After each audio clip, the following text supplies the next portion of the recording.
Hello दोस्तों, स्वागत है आप सभी का आपके अपने YouTube channel competitive classes for library science में। दोस्तों, जैसा कि आप सभी जानते हैं कि यह जो क्लास है वह Bihar librarian KVS NVS EMRS की 2.0 वैकेंसी आने वाली है और DSSB के भी लगभग 20,000 वैकेंसी आने वाली है। और यह क्लास जो है UGC net JRF Rajasthan librarian तथा किसी भी राज्य के स्टेट एग्जाम जो कि लाइब्रेरी साइंस से संबंधित होती है उसके लिए अति महत्वपूर्ण क्लास है। दोस्तों, आप हमारे टेलीग्राम चैनल से भी जुड़ सकते हैं। आप QR कोड के माध्यम से अथवा डिस्क्रिप्शन में दिए हुए लिंक के माध्यम से टेलीग्राम चैनल से जुड़ सकते हैं तथा व्हाट्सएप ग्रुप से भी आप जुड़ सकते हैं। दोस्तों, आप सभी से आग्रह है कि अगर आप इस चैनल में नए हैं तो इस चैनल को सब्सक्राइब अवश्य करें, जिसमें हम लोग पढ़ेंगे राजा राम मोहन राय लाइब्रेरी फाउंडेशन, जिसकी फुल फॉर्म होती है। और यह जो है संस्कृति मंत्रालय द्वारा इसका संचालन किया जाता है। इसे आप सब याद रखेंगे। इसकी स्थापना जो है 22 मई 1972 ईस्वी को की गई थी।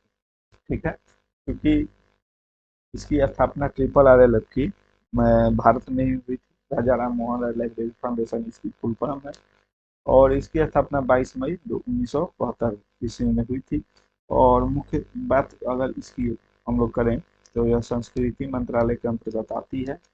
संस्कृति मंत्रालय के अंतर्गत आती है। और अगर इसकी केंद्रीय कार्यालय के बारे में हम लोग बात करें तो वह साल्ट लेक कलकत्ता में एक स्थान है। कलकत्ता में स्थान है इसका। केंद्रीय कार्यालय अवस्थित है RRRF का। और इसका जो अध्यक्ष होता है, अगर आपसे पूछ दी जाए कि RRRF का अध्यक्ष कौन होता है, तो जो RRRF होता है उसका अध्यक्ष जो होता है संस्कृति मंत्री होता है अथवा इसका प्रतिनिधि होता है। संस्कृति मंत्री होता है अथवा इसके प्रतिनिधि जो होते हैं वह RRRF के अध्यक्ष होते हैं। ठीक है, यहाँ तक आप जान गए। इसके कुछ RRRF होती है, उसकी एक कार्य समिति होती है। तो इसके कार्य समिति में अगर आपसे पूछ दी जाए कि कितने सदस्य होते हैं तो इसकी कार्य समिति में कुल 22 सदस्य होते हैं। इसे आप सभी याद रखेंगे। ठीक है, और ये इसका जो पंजीकरण हुआ था RRRF का, अगर पंजीकरण पूछ लिया जाए RRRF का पंजीकरण कब हुआ था या किसके द्वारा हुआ था, तो वह West Bengal society registration act के द्वारा हुआ था। वेस्ट बंगाल RRRF का जो पंजीकरण है वह West Bengal society registration act जो है इसके द्वारा हुआ था। और इसका जो वित्तीय सहायता जो है वो भारत सरकार के द्वारा वित्तीय सहायता प्रदान की जाती है। वित्तीय सहायता की बात करें हम लोग, RRRF को वित्तीय सहायता कौन प्रदान करती है, तो वह भारत सरकार द्वारा प्रदान की जाती है। ठीक है, इतना फैक्ट्स था जो कि राजा राम मोहन राय लाइब्रेरी फाउंडेशन के बारे में था। राजा राम मोहन राय लाइब्रेरी फाउंडेशन की स्थापना संस्कृति मंत्रालय के अंतर्गत आती है और इसकी स्थापना 22 मई 1972 ईस्वी को की गई थी। ठीक है, और इसकी जो केंद्रीय क्षेत्रीय जो कार्यालय है, केंद्रीय कार्यालय वह साल्ट लेक कलकत्ता में है। RRRF के जो अध्यक्ष हैं वो कौन होते हैं, तो संस्कृति मंत्री अथवा इसके प्रतिनिधि होते हैं जो कि इसके द्वारा ही नियुक्त किए गए होते हैं। और इसकी एक कार्य समिति होती है। कार्य समिति में कुल 22 सदस्य होते हैं। RRRF का पंजीकरण जो है वह West Bengal society registration act के द्वारा हुआ था और इसकी जो वित्तीय सहायता है वो पूर्ण रूप से भारत सरकार द्वारा प्रदान की जाती है। तो ये राजा राम मोहन राय लाइब्रेरी फाउंडेशन के बारे में कुछ महत्वपूर्ण फैक्ट्स थे। आगे जो है RRRF के उद्देश्य के बारे में अगर बात करें तो इसके प्रमुख उद्देश्य है DYRC का गठन करना। DYRC का गठन करना यानी डिस्ट्रिक्ट यूथ रिसोर्स सेंटर को बढ़ावा देना, ताकि अच्छा, एक चीज मैंने बताना भूल गया कि ये जो RRRF है उसका जो प्रमुख उद्देश्य जो होता है वह जो होता है कि भारत में जितने भी सार्वजनिक के पुस्तकालय हैं, सार्वजनिक पुस्तकालय के विकास हेतु यह तत्पर रहता है हमेशा और सार्वजनिक पुस्तकालय के विकास हेतु ही कार्य करता है। तो अगर आपसे पूछ दिया जाए कि RRRF जो राजा राम मोहन राय लाइब्रेरी फाउंडेशन है वह किसके लिए कार्य करता है, किस प्रकार के पुस्तकालय की को बढ़ावा देता है, तो वह है सार्वजनिक पुस्तकालय। ठीक है, और इसके द्वारा ट्रिपल आर एल के द्वारा DYRC को बढ़ावा दिया गया है, जिसे डिस्ट्रिक्ट यूथ रिसोर्स सेंटर कहते हैं, ताकि यूथ जो है वह लाइब्रेरी को समझे और लाइब्रेरी को विकास हेतु तत्पर रहे, उसके लिए कार्य करे। राज्य सरकार के सहयोग से भारत के सार्वजनिक पुस्तकालय की प्रगति और योजना बनाकर ग्रंथालय आंदोलन को बढ़ावा देना, यह ट्रिपल आर के प्रमुख कार्य है। इसी के का कारण है कि भारत में जितने भी अभी टोटल कुल 20 राज्य ऐसे हैं जहाँ पे लाइब्रेरी लेजिस्लेशन बनाया गया है। सर्वप्रथम तमिलनाडु में 1948 में बनाया गया था, फिर 1960 में कर्नाटका, 1965 में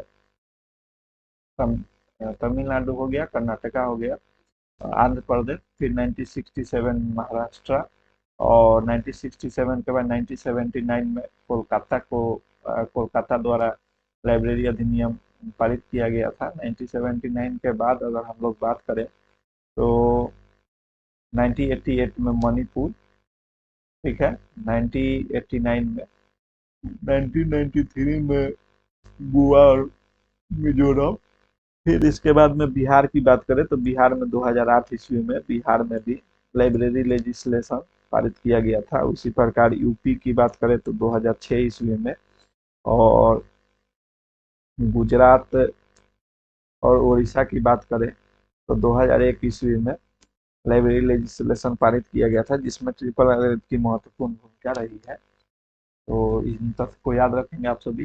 सार्वजनिक पुस्तकालय को तकनीकी सहायता प्रदान करना ट्रिपल आर के उद्देश्य के अंतर्गत आता है। ग्रंथालय सेवा केंद्र की भी स्थापना करना ट्रिपल आर के उद्देश्य के अंतर्गत आती है। और ट्रिपल आर द्वारा न्यूज़लेटर का प्रकाशन किया जाता है। तो ये कुछ महत्वपूर्ण तथ्य थे। अक्सर आप सभी याद रखेंगे जो ट्रिपल आर का जो मुख्य उद्देश्य है वह जो है वह है भारत में जितने भी सार्वजनिक पुस्तकालय हैं उसको बढ़ावा देना, उसके विकास के लिए तत्पर कार्य करना, अनुदान देना। ट्रिपल आर में हम लोग ये भी पढ़ेंगे कि इसके अनुदान में जो है विकसित जो राज्य है उसको 50-50%, यानी 50% ट्रिपल आर द्वारा और 50% राज्य सरकार द्वारा वहन की जाती है। 90:10 जो ईस्ट में है, जो कि हम लोग 7 सिस्टर्स कहते हैं, जिसमें असम, मेघालय, मिजोरम, अरुणाचल प्रदेश, सिक्किम, ये सब जो राज्य हैं उसमें क्या आती है कि अथवा केंद्र शासित प्रदेश जो होते हैं उसमें क्या है कि 90% जो सहायता है वह ट्रिपल आर के द्वारा प्रदान किया जाता है सार्वजनिक पुस्तकालय के लिए, और 10% जो होता है वह वहाँ की जो सरकारें होती हैं, राज्य सरकार होती हैं अथवा केंद्र शासित प्रदेश की जो सरकार होती है, तो उसके द्वारा वहन किया जाता है। और एक है 60:40। 60:40 में क्या है कि वैसे विकासशील राज्य जिसके सार्वजनिक पुस्तकालय के मतलब विकास हेतु 60% की जो राशि होती है वह ट्रिपल आर के द्वारा उठाया जाता है, और 40% की जो राशि का वहन होता है वह उस राज्य सरकार द्वारा किया जाता है। तो कुल मिलाकर बात है कि जो ट्रिपल आर का जो उद्देश्य है वह उद्देश्य है कि जितने भी सार्वजनिक पुस्तकालय हैं राज्य सरकार में या राज्य में या पूरे इंडिया में, उनके विकास हेतु तत्पर रूप से कार्य करना, उसके लिए उसको सहायता प्रदान करना और उसको संघों का अनुदान प्रदान करना, ये सभी कार्य ट्रिपल आर के उद्देश्य के अंतर्गत आती है। ट्रिपल आर का कुछ कार्यक्रम भी आयोजन किया जाता है। यहाँ पे कुछ टॉपिक्स छूट गया है, जैसे ट्रिपल आर के जो उद्देश्य में है ना, ट्रिपल आर न्यूज़लेटर तो किया जाता है, साथ ही directories of public library in India का भी प्रकाशन ट्रिपल आर के द्वारा किया जाता है। यहाँ मैं लिखवा देता हूँ डायरेक्टरीज। हाथ में टैगोर बिब्लियोग्राफी अगर पूछ लिया जाए किसके द्वारा प्रकाशित किया जाता है तो वह ट्रिपल आर के द्वारा ही किया जाता है। टैगोर बिब्लियोग्राफी याद रखेंगे। तो टैगोर बिब्लियोग्राफी का किसके द्वारा प्रकाशन किया जाता है तो ट्रिपल आर द्वारा किया जाता है। अब ट्रिपल आर के कुछ कार्य हम लोग देखेंगे, जिसमें तो एक होता है पुस्तकालय को सहायता प्रदान करना, जिसमें आता है एक आता है मैचिंग असिस्टेंट और दूसरा आता है फुल असिस्टेंट। तो मैचिंग असिस्टेंट के अंतर्गत क्या आता है और फुल असिस्टेंट के अंतर्गत क्या आता है, तो ये चीज़ें आप सभी लोग समझेंगे। पुस्तकालयों की सहायता जो कि ट्रिपल आर के द्वारा की जाती है, और कैसी पुस्तकालय, तो पब्लिक लाइब्रेरी, सार्वजनिक पुस्तकालय, इस चीज को याद रखेंगे। अब मैचिंग असिस्टेंट के बारे में आप सभी इन तथ्यों को याद करेंगे, जैसे कि नए ग्रंथालय खोलना है, देहाती पुस्तक केंद्र चलाने के लिए जो है मोबाइल लाइब्रेरी सेवा प्रदान करना है, अथवा बाल पुस्तकालय खोलना है, चाहे डीवाईआरसी का निर्माण करना है, अथवा जिला स्तर अथवा उसके नीचे जो जिला स्तर होते हैं उस पे जो है सार्वजनिक पुस्तकालय का बढ़ावा देना है, तो उसके लिए मैचिंग असिस्टेंट के अंतर्गत आती है। अच्छा, और फुल असिस्टेंट के बात की जाए तो ये जो है ये केंद्रीय स्तर के जो सार्वजनिक पुस्तकालय होते हैं, सार्वजनिक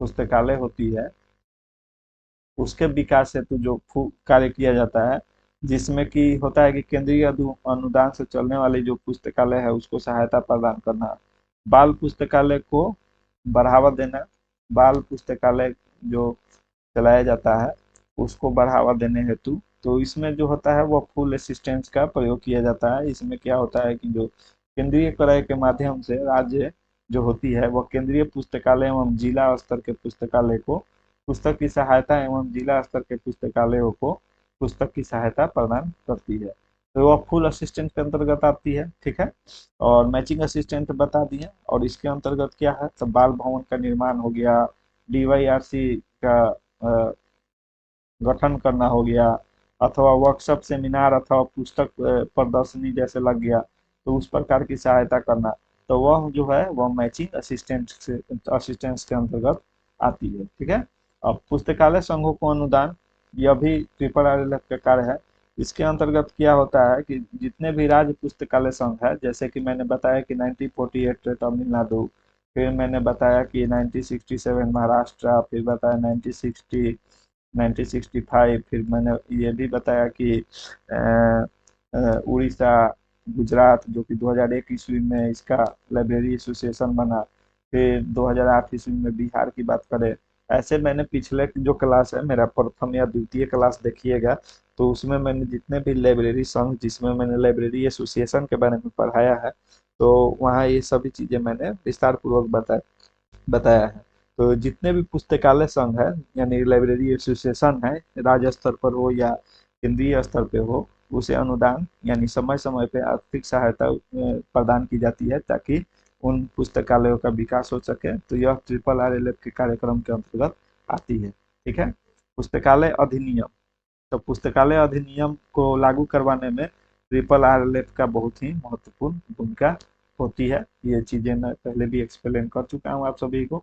राष्ट्रीय पुस्तकालय नीति बनाना, तो राष्ट्रीय पुस्तकालय नीति अगर पूछा जाए तो ये किसके द्वारा बनाया गया था, तो सर्वप्रथम इसे आप लोग याद रखेंगे, डॉक्टर बीपी बीपी बरुआ, इसकी अध्यक्षता में, डॉक्टर बीपी बरुआ की अध्यक्षता में ट्रिपल आर एल एफ ने 1981 ईस्वी में एक कार्यकारी दल का गठन राष्ट्रीय पुस्तकालय नीति का प्रारूप बनाने के लिए किया था। तो आशा करता हूँ इन चीजों को आप सभी याद रखेंगे। इसी के फलस्वरूप जो है नेपलिस आप लोगों ने पढ़ा होगा, NAPLIS, नेपलिस पढ़ा होगा। इसका इसी के फलस्वरूप जो है नेपलिस है उसकी स्थापना 1986 ईस्वी में की गई थी। ठीक है, ट्रिपल आरएलएफ द्वारा जो है directories of public library in India और टैगोर बिब्लियोग्राफी न्यूज लेटर का प्रकाशन नियमित तौर पर किया जाता है, जो कि मैंने पिछले स्लाइड में आप सभी को विस्तार पूर्वक बताए हैं।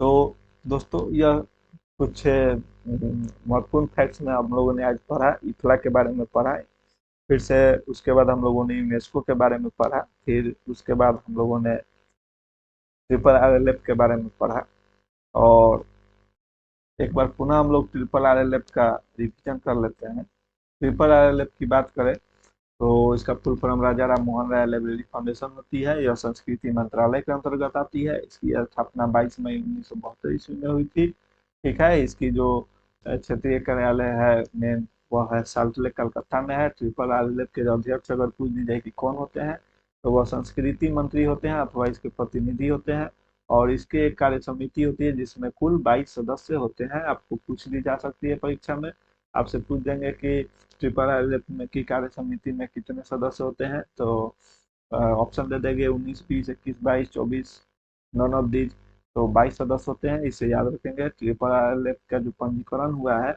वह West Bengal society of registration act के द्वारा हुआ है। इसकी वित्तीय सहायता जो है वो भारत सरकार द्वारा प्रदान की जाती है और यह सार्वजनिक के पुस्तकालय के विकास हेतु तत्परता से कार्य करती है। ठीक है, ट्रिपल आर लैब के उद्देश्य के बारे में हम लोगों ने पढ़ा। तो इसका उद्देश्य है DYRC यानी डिस्ट्रिक्ट यूथ रिसोर्स सेंटर को बढ़ावा देना, राज्य सरकार के सहयोग से भारत के सार्वजनिक पुस्तकालय को प्रगति योजना बनाकर ग्रंथालय आंदोलन को बढ़ावा देना तथा सार्वजनिक पुस्तकालय को तकनीक की सहायता प्रदान करना और ग्रंथालय सेवा केंद्र की भी स्थापना करता है। इसके द्वारा ट्रिपल RLF न्यूज लेटर और directories of public library India का प्रकाशन किया जाता है। टैगोर बिब्लियोग्राफी का भी निर्माण किया गया है। ये मैंने बताया कि किसे कितने परसेंट असिस्टेंस प्रोवाइड किया जाता है। तो जो विकसित राज्य होते हैं जैसे कि केरल वगैरह, तो उसमें 50-50% रहती है। 50% ट्रिपल RLF सहयोग करती है और 50% वो राज्य सरकार वहन करती है सार्वजनिक पुस्तकालय के विकास में। 90-10 रेशियो जो है वह जो पूर्वी क्षेत्र राज्य है उनके लिए 90% की जो राशि होती है वह ट्रिपल RLF द्वारा वहन की जाती है और 10% की जो राशि है वह उस राज्य अथवा केंद्र शासित प्रदेश द्वारा वहन किया जाता है। 60-40 रेशियो की बात करें तो जो विकासशील राज्य होते हैं या जो पिछड़े हुए राज्य होते हैं जिसमें कि बिहार भी एक है, तो उसमें जो है 60% जो सार्वजनिक पुस्तकालय के लिए जो सहायता प्रदान की जाती है वह जो है ट्रिपल RLF द्वारा की जाती है, जबकि 40% जो की राशि होती है वह उस राज्य सरकार द्वारा वहन किया जाता है। फिर हम लोगों ने पढ़ा कि ट्रिपल RLF के कार्यक्रम, उसमें हम लोगों ने पढ़ा कि मैचिंग असिस्टेंट एक होती है और एक फुल असिस्टेंट होती है।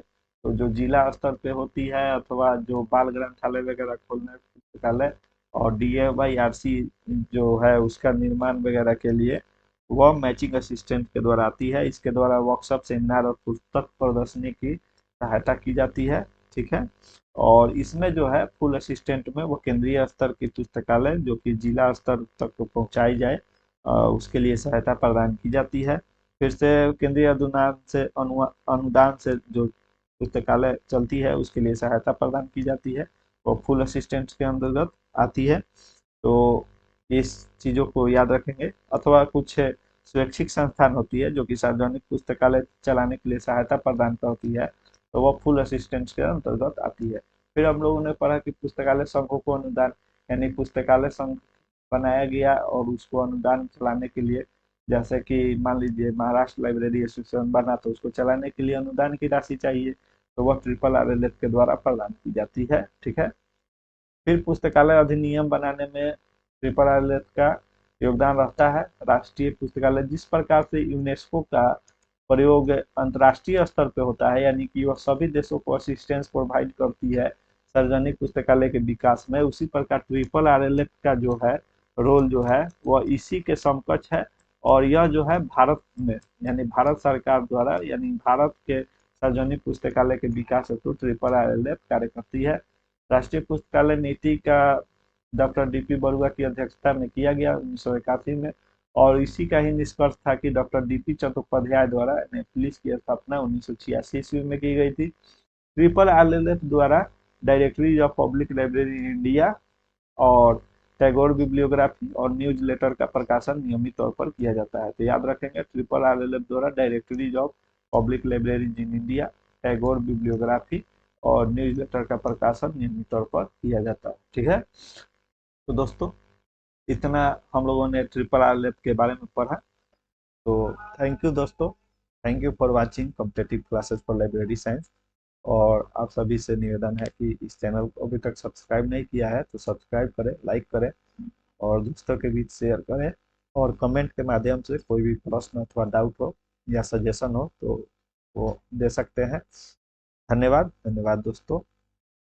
और पुनः आप सभी कॉम्पिटिटिव क्लासेस के जो टेलीग्राम चैनल है उससे जुड़ सकते हैं QR कोड के माध्यम से अथवा डिस्क्रिप्शन में दिए हुए लिंक के माध्यम से, और आप व्हाट्सएप ग्रुप के माध्यम से भी जुड़ सकते हैं। वहाँ पे आप सभी को लेटेस्ट जो भी वैकेंसी लाइब्रेरी साइंस से संबंधित होती है वो दी जाती है, अथवा क्लास की PDF और जो भी लाइब्रेरी साइंस से संबंधित प्रश्न या इंफॉर्मेटिव इंफॉर्मेशन होती है वो आपको प्रोवाइड कराई जाती है। ठीक है, थैंक यू दोस्तों।